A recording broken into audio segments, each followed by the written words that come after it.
오늘 우리에게 주시는 하나님 말씀은 빌립보서 4장 10절에서 13절입니다.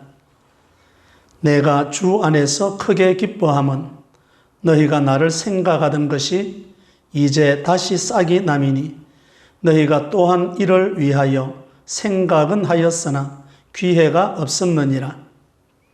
내가 궁핍함으로 말하는 것이 아니니라. 어떠한 행편에든지 나는 자족하기를 배웠노니 나는 비천에 처할 줄도 알고 풍부에 처할 줄도 알아. 모든 일 곧 배부름과 배고픔과 풍부와 궁핍에도 처할 줄 아는 일체의 비결을 배웠노라. 내게 능력 주시는 자 안에서 내가 모든 것을 할 수 있느니라. 아멘. 우리 먼저 지난주일 말씀 댓글 일기부터 소개하겠습니다. 지난주일 말씀 제목 같이 합니다. 시작. 종말을 사는 그리스도인. 지난주일 말씀 제목이 종말을 사는 그리스도인, 이런 제목입니다. 그게 여러분들이 말씀 댓글 일기를 보내주셨습니다. 세 가지를 소개합니다. 첫째 말씀 댓글 일기, 대상과 상황에 변함없이 종말을 사는 그리스도인답게 무엇이든지 영의 생각으로 실천하게 하소서. 감사합니다. 두 번째 말씀 댓글 일기입니다. 하나님, 제가 끝까지 양으로 사는 은혜가 있게 하시고 듣고 깨달은 말씀을 생각하고 배우고 받고 듣고 본 것을 실행하는 은혜, 행동하는 은혜가 저에게 있게 하소서. 아멘. 세 번째 말씀 댓글 일기입니다. 생각의 결과라는 단어를 붙잡습니다. 한 주간도 육의 생각을 영의 생각으로 변화시켜 주실 성령님의 도우심을 구합니다. 늘 생명과 평안을 누리는 영의 생각으로 언어도 행동도 말씀을 실천하는 것들이 되게 하소서. 감사합니다. 이런 댓글입니다.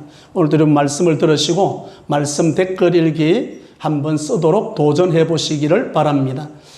오늘도 교훈, 책망, 바르게 함, 어로 교육받은 말씀으로 이런 말씀을 들었으면 뭔가 반응을 해야 됩니다. 그게 말씀 댓글 일기로 우리 감폭교에서는 나옵니다. 이제 오늘 또 예수님을 증거하겠습니다. 오늘 제목 같이 한번 읽어봅니다. 시작. 자족하는 그리스도인. 자족하는 그리스도인. 여러분, 성령 충만한 그리스도인은 어떤 처지에 있어도 기쁨과 감사가 넘칩니다. 바울은 빌립보 교회를 생각하면서 크게 기뻐합니다. 그들이 감옥에 있는 바울을 돕고자 했지만 기회를 얻지 못하다가 이제 에바브로 디도를 통해서 후원금을 보내왔기 때문입니다. 바울이 빌립보 교회에 물질적 도움을 언급한 것은 궁핍해서가 아닙니다. 그는 어떤 형편에서든지 자족하기를 배웠습니다. 궁핍하다고 해서 낙심하지 않았고 물질적으로 풍부하다고 해서 자만하지 않았습니다. 배부르거나 그리고 굶주리거나 풍족하거나 궁핍하거나 어떤 환경에서도 올바로 처신할 수가 있었습니다. 이렇게 자족할 수 있는 자족하기를 가능했던 이유가 어디에서 나오는가 하면 예수님의 십자가에서 베푸신 사랑의 근거에서 이런 행동이 나옵니다. 오늘 우리에게도 하나님이 힘주시는 주님 안에 있기만 하면 사도 바울처럼 어떤 형편에서든지 자족할 수가 있습니다. 오늘 자족하는 그리스도인, 사도 바울만 자족하는 그리스도인이 아니라 오늘 말씀을 듣는 저와 여러분에게도 자족할 수 있는 길을 우리에게 가르쳐 줍니다.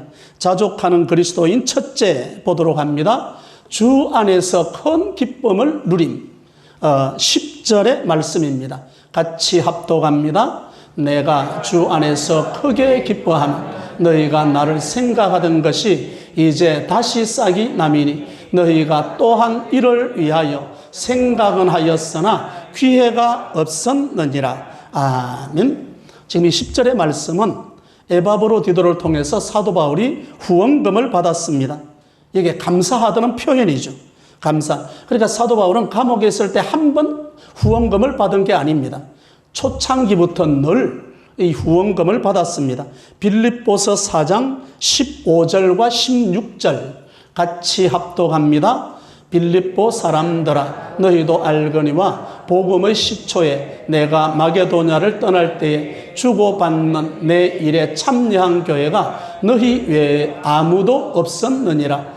데살로니가에 있을 때에도 너희가 한 번뿐 아니라 두 번이나 나의 쓸 것을 보내었도다. 아멘. 15절에 보면 이런 말씀을 하죠. 빌립보 사람들아 너희도 알거니와 복음의 시초에, 자기가 전도하러 가는 첫 초창기에 내가 마게도냐를 떠날 때 주고받는 내 일에 참여한 교회가 누구밖에 없었다?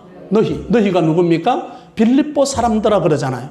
빌립보 교회가 자기를 복음 전할 때 처음부터 후원금으로 이렇게 후원했다는 사실을 고백합니다. 16절에 보면 데살로니가 있을 때에도 너희가 한 번뿐 아니라 몇 번이나, 두 번이나 나의 쓸 것을 도왔다. 그러니까 빌립보 교회가 지금 사도 바울이 감옥에 있는데 그동안에 후원금이 중단된 거예요. 중단돼 있다가 사도 바울이 로마 감옥에 있으니까 그때 후원금을 가지고 온 거죠. 그러니까 바울이 감옥 안에 들어가는 그 순간까지도 물질적 어려움을 많이 당했습니다. 여러분, 선교사는 다 돈으로 움직이더라고요. 뭐 차를 타든 차를 운행하든 다 돈이 있어야 움직이는 거예요. 사도 바울도 마찬가지입니다. 빌립보 교회는 꽤 오랫동안 바울에게 후원금을 보내지 못해서 아마 에바브로디도가 후원금을 가지고 감옥에 있는 바울에게 와서 사과했을 것 같아. 바울 선교사님, 늦어서 미안합니다. 제가 이제서 후원금을 가지고 왔습니다. 그러면 후원금을 받아든 바울은 어떻게 반응할 것 같습니까? 괜찮습니다. 상당히 양호한 거죠. 죽을 고생했습니다. 네, 그러면 상당히 심각해집니다. 오늘 사도 바울의 반응이 이렇게 나옵니다. 섭섭합니다. 괜찮습니다. 이런 표현들은 다 섭섭하다는 이야기거든요. 어려움을 겪었다는 이야기입니다. 그런데 바울의 너그러운 표현이 오늘 본문에서 나오는 거죠.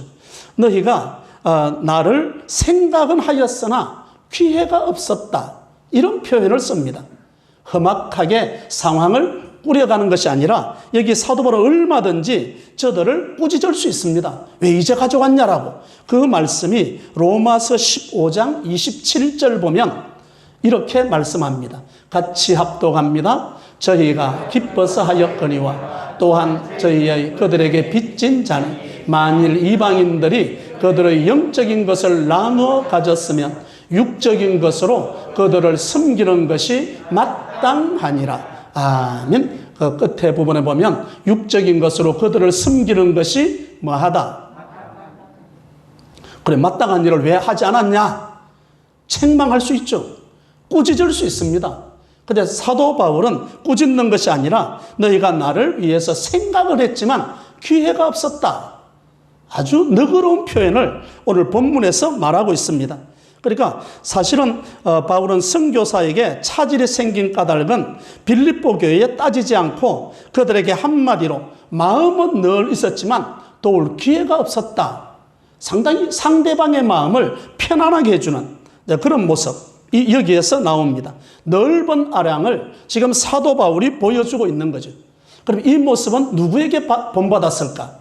예수는 빌립보 교회에 너희는 이 마음을 품어라. 곧 누구의 마음? 예수 그리스도의 마음이니. 그리스도 예수의 마음이라고 이야기합니다. 그런데 예수님께서도 이 표현을 해요. 마태복음 26장 41절 같이 합독합니다. 시험에 들지 않게 깨어있어 기도하라. 마음에는 원이로되 육신이 약하도다 하시고. 아멘. 예수님께서 지금 십자가를 내일이면 십자가를 집니다. 예수님은 얼마나 자기에게 긴장감이 왔든지 흐르는 땀방울이 무엇과 같았다? 핏방울 같았다. 얼마나 긴장 속에 주님을 하나님께 기도하는 장면인데 그 제자들은 나를 위해서 기도해달라고 부탁했는데 그 제자들, 베드로를 위시한 그 12명의 제자들은 뭐 하고 있었습니까? 잤습니다. 그러면 여러분 같으면 어떻게 반응할 것 같습니다? 그런 말 하더만, 그래도 밥이 넘어가냐? 그래도 밥이 넘어가냐? 그래도 잠이 오냐? 예수님은 분명히 이렇게 말해야 옳습니다. 그런데 예수님은 제자들에게 뭐라고 말씀하고 있죠? 마음에는 원유로되 얼마나 너그러운 넓은 아량으로 상대방을 대하는가를 보십시오. 믿음의 선상에서는 앞에서 강제로 끈다고 될 문제가 아닙니다. 마음이 움직여야 됩니다. 여러분, 잔소리 한다고 바뀌는 게 아닙니다. 성령께서 역사해 주셔야만 합니다. 예수님은 제자들에게 아직도 자고 있냐? 라고 꾸짖거나 책망하지 않았습니다. 마음은 원이 있지만 육신의 말을 듣지 않는구나. 오히려 그들에게 너그럽게, 그러니까 베드로가 뒤에 가면 뭐라고 그런가 하면 이런 고백을 하죠. 내가 주를 사랑하는 줄 주님께서 아십니다. 사실은 그 고백은 뻔뻔한 고백 같지 않습니까? 기도할 때 잠을 잤고요. 따라가지 않고 나는 물고기 잡으러 도망갔잖아요. 그런데 그 베드로가 지금 하는 고백이 내가 주를 사랑하는 줄 주께서 아십니다. 여러분, 너그럽게 대하면, 넓은 아량으로 대하면 베드로의 마음에 있는 그 진실한 고백을 들을 수 있다는 이야기입니다. 오늘 10절의 말씀을 다시 한번 봅니다. 10절에 너그럽게 대하는 이 사도 바울의 태도를 보면 내가 주 안에서 어떻게 기뻐하면 크게, 이 큰 기쁨은 어디에서 나오는 거죠? 주님 안에서. 주님 안에서는 큰 기쁨이 있기 때문에 너그러운 마음이 나왔다는 거예요. 이 너그러운 마음이 나오니까 어떻게 되는가? 내가 주 안에서 크게 기뻐하면 너희가 나를 생각하던 것이 이제 다시 뭐함이니? 싹이 난다. 싹이 난다. 빌립보 교회 관심이 이제 겨울을 지내고 봄에 다시 싹이 나듯이 꽃을 피우게 되었다 이 말입니다. 관계가 새롭게 형성되었다 그 말입니다. 그리스도인 저와 여러분들도 바울처럼 우리의 속마음을 상대방이 이해할 수 있다면 현재 섭섭한 일이 있을지라도 관계가 멀어질 수가 없습니다. 예수님께 제자들에게 마음은 의뢰 육신이 약하도다. 사도 바울은 그의 후원금이 중단됐다가 오랜만에 다시 가져왔을 때 섭섭하다, 죽을 고생했다 이런 말이 아니라 너희가 생각은 있었지만 나를 도울 기회가 없었구나. 얼마나 너그럽게 대하나. 그러니까 오늘 본문에 보면 이제 다시 싹이 나미니 관계가 회복되는 거예요. 우리 관계가 어그러지고 우리 관계가 멀어지는 이유가 뭡니까? 사납게 하기 때문에 그런 거죠. 사도 바울 얼마나 너그럽게 하는가 보십시오. 주님도 우리에게 사도 바울에게 제자들에게 했던 말씀들처럼 마음은 온유로 돼 무엇이 약하도다? 육신이. 여러분 오랜만에 전화 한 번 오면 여러분은 뭐라고 이야기합니까? 네가 필요하니까 전화가 오지. 그러면 대화가 끊겨버립니다. 오랜만에 전화가 오면 그 전화를 너그럽게 받아줄 수 있기를 바랍니다. 오늘 여기 사도 바울이 자족하는 그리스도인 첫 번째 말씀은 주님 안에서 큰 기쁨을 누리다 보니까 너그러운 마음이 나오는 거예요. 그러니까 관계를 회복해 가는 거죠. 관계를 시도하고 회복하려고 여러분 좀 부담이 되고 쭈삣쭈삣하고 그래도 한번 시도해 보려고 오는 것을 처음부터 싹을 잘라서는 안 됩니다. 오늘 여기 사도 바울은 자족하는 그리스도인은 첫 번째 너그러운 마음을 가져야 되는데 그 너그러운 마음은 주님 안에서 무엇을 가져야 한다? 큰 기쁨. 큰 기쁨이 있으니까 거기에서 이루어지는 거죠. 두 번째 말씀입니다. 자족하는 그리스도인은 두 번째 자족하는 비법을 배웠습니다. 11절과 12절입니다. 같이 합독합니다. 내가 궁핍함으로 말하는 것이 아니니라. 어떠한 형편에든지 나는 자족하기를 배웠노니 나는 비천에 처할 줄도 알고 풍부에 처할 줄도 알아. 모든 일 곧 배부름과 배고픔과 풍부와 궁핍에도 처할 줄 아는 일체의 비결을 배웠노라. 아멘. 여기 자족이라는 말은 항상 스스로 족하게 여길 줄 아는 마음입니다.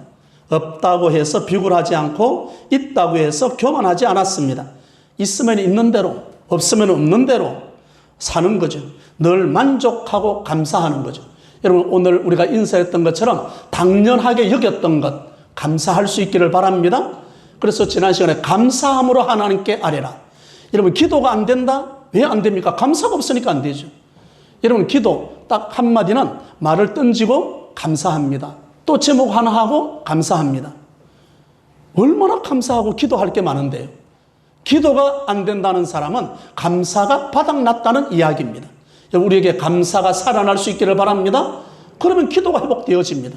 기도가 회복되어지면 주님 안에서 큰 기쁨을 누리고 너그러운 마음을 가질 수 있고 오늘 제목의 말씀처럼 자족하는 그리스도인이 될 수가 있습니다.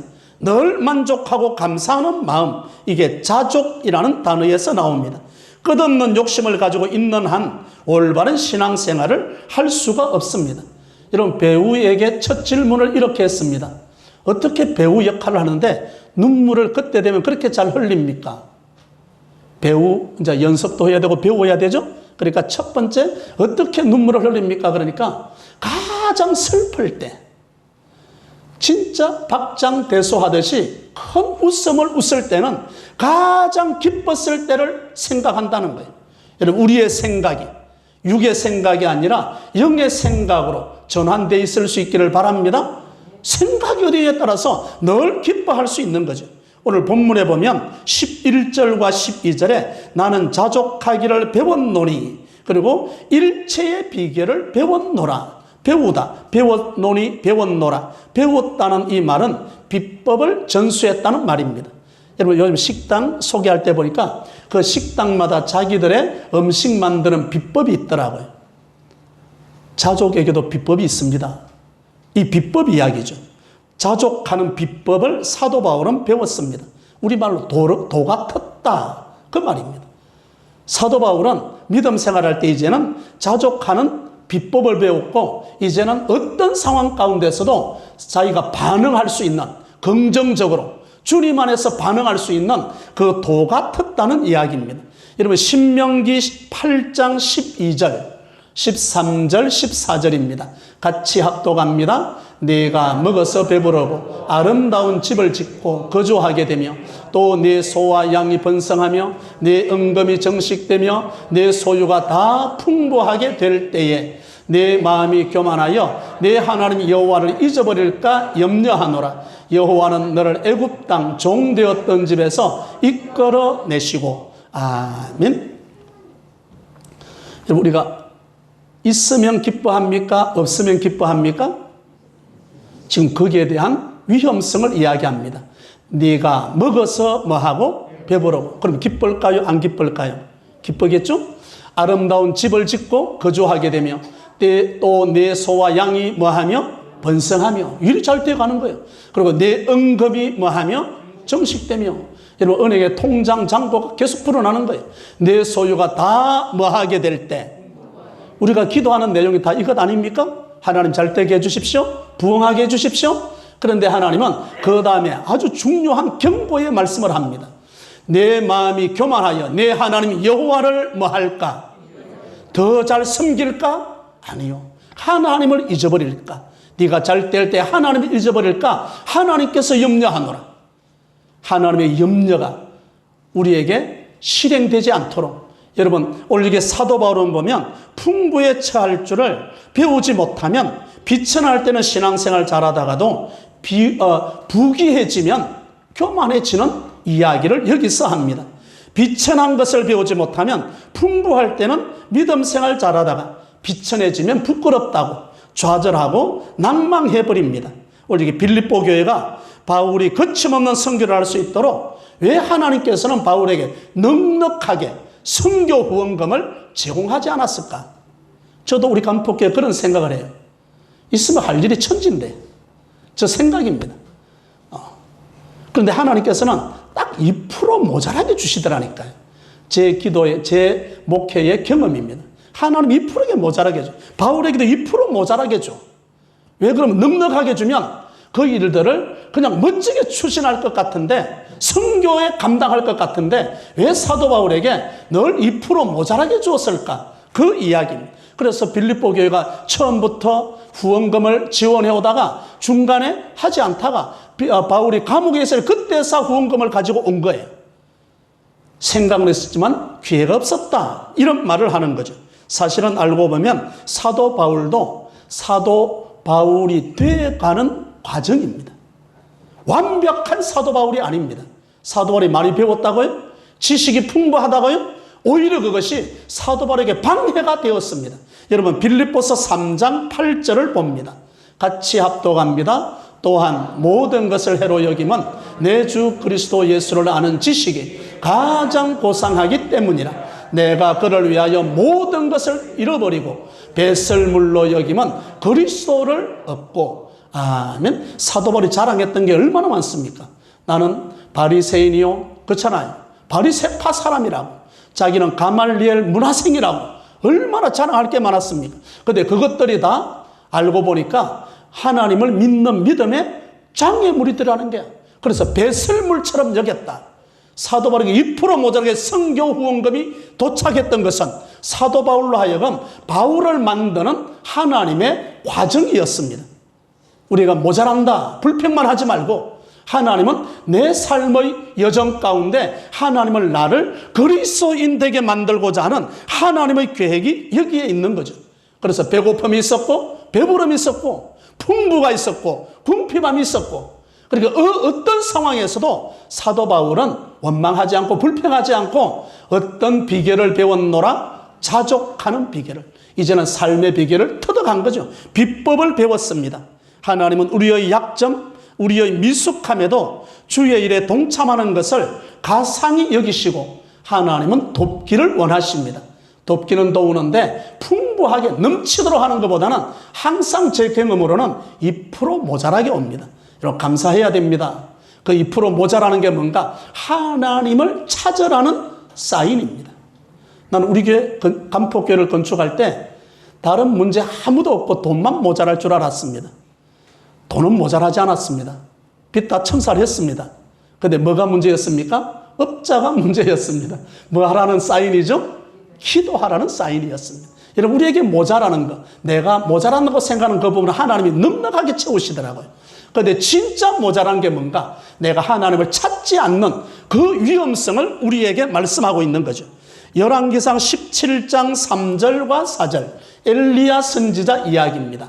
같이 합독합니다. 너는 여기서 떠나 동쪽으로 가서 요단 앞 그리 시냇가에 숨고 그 시냇물을 마시라. 내가 까마귀들에게 명령하여 거기서 너를 먹이게 하리라. 아멘. 엘리야 선지자 대단하지 않습니까? 아합 왕 앞에 가서 당당하게 내 말이 없으면 비와 이슬이 내리지 않으리라. 진짜 3년 6개월 동안 비가 내리지 않았습니다. 얼마나 대단한 엘리야 선지자입니까? 그런데 엘리야 선지자도 아직도 모자랍니다. 온전하지 않습니다. 다듬어 가야 되고 만들어져 가야 됩니다. 그래서 하나님은 첫 번째 명령이 뭔가? 그리 시냇가에 뭐 하라? 숨어라. 여러분 교회에서도 앞에 서기를 좋아하는 사람이 뒤에 있으라고 하면 얼마나 마음에 조급증이 일어나는 줄 아십니까? 좀 쉬십시오. 그냥 우리말로 나대지 마십시오. 그러면 섭섭병이 걸려버립니다. 지금 엘리야 선지자 아닙니까? 얼마나 나대기를 좋아합니까? 왕 앞에서 얼마나 담대하게 나왔습니까? 하나님은 엘리야를 선지자로 만들어가는 과정이에요. 뒤에 가면 로뎀나무 아래서 죽기를 구하고 도망가는 거 보십시오. 왕 앞에 섰을 때 완벽한 게 아닙니다. 우리 모두가 다 그런 거죠. 우리의 모든 삶은 내 삶이 완벽한 게 아니다. 하나님은 나를 그리스도인 되게 만들어가는 과정 가운데 있다. 이렇게 생각하면 얼마나 마음이 편한지 몰라. 그러니까 엘리야 선자에게 그리 시냇가에 숨어라. 그리고 이제 숨으라는 이유가 엘리야 선자를 엘리야 되게 만들어가는 과정이에요. 로뎀나무 아래서 하나님이 만들잖아요.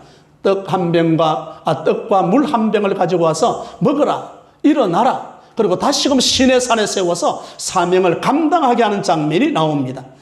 디모데전서 6장 보죠. 디모데전서 6장 6절 같이 합독합니다. 그러나 자족하는 마음이 있으면 경건은 큰 이익이 되느니라. 아멘. 자족하기를 배울 수 있기를 바랍니다. 믿음 생활 30년 50년 했다면 자족하는 비법을 가지고 있어야만 합니다. 그 비법은 하나님께서 만들어 갑니다. 궁핍, 풍부, 배고픔, 그리고 배부름, 이런 걸 통해서 하나님이 정해주신 시간표에 따라서 우리를 인도해 가면서 만들어가는 과정입니다. 그래서 사도 바울은 자족하는 비법을 배웠다고 말씀합니다. 자족하는 그리스도인은 첫 번째로 주 안에서 큰 기쁨을 가지고 있을 때 상대방을 너그럽게 대할 수 있는 거고요. 자족하는 그리스도인은 두 번째, 자족하는 비법을 배웠습니다. 비법을. 이 비법을 가지고 있었기 때문에 상대방을 너그럽게 대하는 그 모습이 여기에서 나오는 거고요. 자족하는 그리스도인 세 번째입니다. 내게 능력 주시는 자 안에서 13절 같이 합독합니다. 내게 능력 주시는 자 안에서 내가 모든 것을 할 수 있느니라. 아멘. 내게 무엇을 주시는 자 안에서 능력. 이 능력이 두나미스, 그래서 다이나마이트로 표현됩니다. 그러면 능력을 어떻게 받는가? 내가 욕심 부린다고 받는 거 아닙니다. 돈 주고 사는 것도 아니고요. 사도행전에 보면 오직 성령이 너희에게 임하시면 너희가 무엇을 받고? 권능. 이게 능력이죠. 누가 임해야만 되는 거죠? 성령이 임할 때. 성령이 임할 때 이 능력을 받습니다. 사도 바울은 다메섹 도상에서 예수님이 바울을 만나 주셨습니다. 그리고 이 바울로 하여금 다이나마이트 능력을 경험하게 한 거죠. 그래서 바울이 위대한 사도 바울이 될 수 있었습니다. 사도 바울이 위대하다 보기보다는 그의 죄를 용서해 주시고 그 마음속에 늘 능력을 주셨던 예수님이 위대하셨다는 것입니다. 그래서 우리가 주님 안에 거하기만 하면 주님만으로 만족하는 비법을 배워야 됩니다. 여러분, 주님 한 분만으로 만족하십니까? 대답이 작아. 주님 한 분만으로 만족하십니까? 옆구리 찔러서 아멘 받았습니다. 사실은 주 예수보다 더 뭐한 것은 없네? 진짜입니까? 예. 주님 한 분만으로 만족합니다.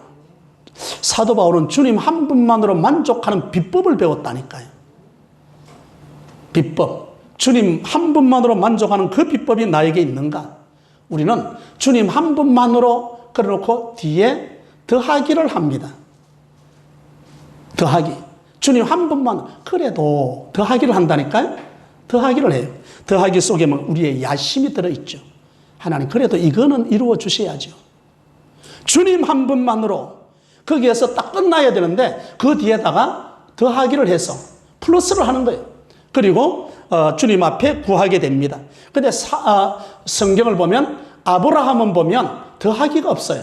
창세기 12장 1절입니다. 이렇게 말씀합니다. 같이 합독합니다. 여호와께서 아브라함에게 이르시되 너는 너의 고향과 친척과 아버지 집을 떠나 내가 네게 보여줄 땅으로 가라. 아멘. 아브라함에게 가라. 하나님이 명령하잖아요. 내가 네게 보여줄 땅으로 가라. 그때 아브라함은 무엇이라고 대답했습니까? 아멘. 예. 가라. 더하기 해서 하나님 그래도 뭔가 나를 보호해 줄 뭐가 있어야 되지 않겠습니까? 라고 붙이지 않습니다. 하나님께서 가라 하니까 그냥 가는 거예요. 그게 믿음이라는 단어로 나타납니다. 가라. 하나님이 말씀하실 때 주님 한 분만으로 만족하겠습니다. 그 걸음을 걸었던 아브라함에게 하나님은 모든 것을 더하여 주십니다. 모든 것을 더하여 주는 거죠. 우리는 이 믿음을 가지고 사는가? 그러니까 우리가 주님 한 분만으로 만족하기 못하기 때문에 그 뒤에 만족이 없는 거예요. 우리 마태복음 보면 너희는 먼저 무엇을 구하라? 그 나라와 그 을을 구하라. 그리하면 무엇을 주시리라? 이 모든 것, 두 개가 나왔잖아요. 그 나라와 그 을을, 이 모든 것은 그 나라와 그 을을 구하면 따라오는 거거든요.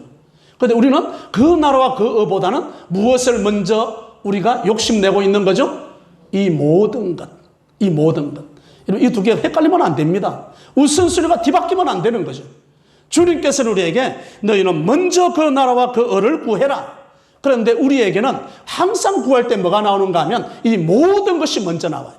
여러분 기도할 때 눈을 감고 기도하면 내 필요한 것이 먼저 나오죠? 하나님 이거 채워주십시오. 이 문제 해결해 주십시오. 건강하게 해주십시오. 이게 먼저 나온다. 그래서 예수님이 가르치신 기도를 보면 먼저 뭐가 나와? 하나님의 이름, 하나님의 나라, 하나님의 뜻을 먼저 구하라고 나옵니다. 순서가 이렇게 나와야 되는 거예요. 물론 내가 필요한 거 구해야 되죠. 그런데 그 필요한 것보다 먼저 나와야 되는 게 뭔가? 그 나라와 그 의에 있었습니다. 오늘 빌립보서 3장 13절은 우리 성도님 그리스도인들이 가장 좋아하는 구절입니다. 13절에 보면 내게 능력 주시는 자 안에서 내가 뭐 할 수 있느니라, 모든 것을 할 수 있느니라. 모든 것을. 여러분, 내가 모든 걸 할 수 있다, 성공한다는 뜻으로 받아들이면 이 성경의 문맥이 맞지 않습니다. 내 욕심 부린다고 내가 하는 모든 것 그렇게 말하지 않습니다. 이 말을 하는, 내게 능력 주시는 자 안에서 내가 모든 것을 할 수 있다. 오늘 이 구절이 우리가 생각하는 그 구절로 연상이 된다면 사도 바울은 감옥에 있어야 됩니까? 감옥에서 나와야 됩니까? 나와야 됩니다. 그런데 사도 바울은 여전히 감옥에 있습니다. 그 감옥에서 순교의 걸음을 걸어갑니다. 만약에 우리가 생각하는 모든 것 할 수 있다, 세상적 야망을 가지고 이 구절을 보았다고 한다면 사도 바울에게는 맞지 않는 구절입니다. 기적적으로 감옥에서 나와야만 했습니다. 그런데 사도 바울은 이 구절을 그렇게 보는 게 아니었습니다. 이런 모든 것, 우리가 가진 온갖 계획이나 소원들을 무조건 하나님께서 들어주신다, 그런 뜻이 아니라는 거예요. 여기 빌립보서 2장 13절을 봅니다. 이렇게 말씀합니다. 같이 합독합니다. 너희 안에서 행하시는 이는 하나님이시니 자기의 기쁘신 뜻을 위하여 너희에게 소원을 두고 행하게 하시나니. 아멘. 우리가 소원이 일어났다. 마음의 소원. 이 소원은 누가 주신 거죠? 네. 너희 안에 행하신 이는 누구시니? 하나님이 행하시는 거예요. 누구의 기쁘신 뜻을 위하여? 하나님의 기쁘신 뜻을 위하여. 우리 마음속에 무엇을 두고? 하나님의 소원이, 하나님의 소원. 하나님의 소원이 없이 그냥 하나님의 이름은 빠져버리고 내 소원 가지고 하면 안 되는 거예요. 어떤 분이 이렇게 칼럼에 썼더라고요. 하나님 하잖아요. 하자를 빼버리면 누가 됩니까? 나님의 소원이 가면 안 된다는 거예요. 내 소원이 아닙니다. 하나님의 소원이라야만이 됩니다. 하나님의 소원. 사도 바울은 하나님의 뜻을 따라서 살려고 몸부림쳤던 사람입니다. 이렇게 오늘 13절, 내게 능력 주시는 자 안에서 내게, 그리고 내가죠. 내가 모든 것을 할 수 있다. 여기 내가는 변화된 나를 말씀하는 거지 육신의 욕심을 가지고 있는 나를 말씀하는 게 아닙니다. 갈라디아서 2장 20절을 봅니다. 갈라디아서 2장 20절 같이 합독합니다. 내가 그리스도와 함께 십자가에 못 박혔나니 그런즉 이제는 내가 사는 것이 아니요 오직 내 안에 그리스도께서 사시는 것이라. 이제 내가 육체 가운데 사는 것은 나를 사랑하사 나를 위하여 자기 자신을 버리신 하나님의 아들을 믿는 믿음 안에서 사는 것이라. 아멘. 사도 바울이 갈라디아서 2장 20절의 고백은 변화된 자신을 이야기하는 거예요. 오늘 우리도 마찬가지입니다. 교회를 다녔지만 변화된 내 자신을 사도 바울처럼 고백할 수 있기를 바랍니다. 바로 이 사람이 자족하는 그리스도인이라는 이야기입니다. 일체의 비결을 배우고 자족하기를 배우고 이제 모든 것을 할 수 있는 능력의 사람이 되었다고 사도 바울은 고백을 합니다. 배고픔, 배부름, 궁핍, 풍부, 일체의 비법을 가지고 있는 거예요. 우리 믿음 생활에도 이 비법을 각자가 가질 수 있기를 바랍니다. 성령께서 역사하실 때 가질 수 있습니다. 말씀을 배우고 성령의 감화를 받고 실천하고 수고하면서 바울과 같은 능력의 사람이 오늘 저와 여러분이 되어져 가고 있는 과정입니다. 나는 약하지만 그리스도 안에서 강합니다. 그래서 내게 능력 주시는 자 안에서 주님 안에 머물기만 하면 그 능력이 오늘 저와 여러분에게도 임할 수 있다는 것입니다. 내가 모든 것을 할 수 있다. 이것이 바로 자족하는 그리스도인입니다. 그리스도인이라고 해서 꽃길만 걷는 게 아닙니다. 가시밭길을 걷더라도 사도 바울은 자족할 수 있었다. 비법을 가지고 있었다는 거예요. 늘 그 삶의 현장에서 만족하고 감사했다는 고백을 사도 바울이 오늘 하고 있는 것입니다. 오늘 말씀의 제목 같이 읽어보죠. 시작. 자족하는 그리스도인. 첫 번째, 주 안에서 큰 기쁨을 누림. 섭섭함을 이기는 길. 주 안에서 큰 기쁨을 누림으로 넓은 아량과 너그러움으로 이웃을 대하겠습니다. 둘째, 자족하는 비법을 배움. 궁핍과 풍부에도 자족하는 비법을 배웠던 바울처럼 하나님이 정해주신 연단의 시간표를 따르겠습니다. 셋째, 내게 능력 주시는 자 안에서 내 뜻이 아니라 십자가에서 변화된 바울처럼 하나님의 기쁘신 뜻을 위하여 주님 한 분만으로 만족하게 살아가는 저와 여러분이 되시기를 주님의 이름으로 축원합니다.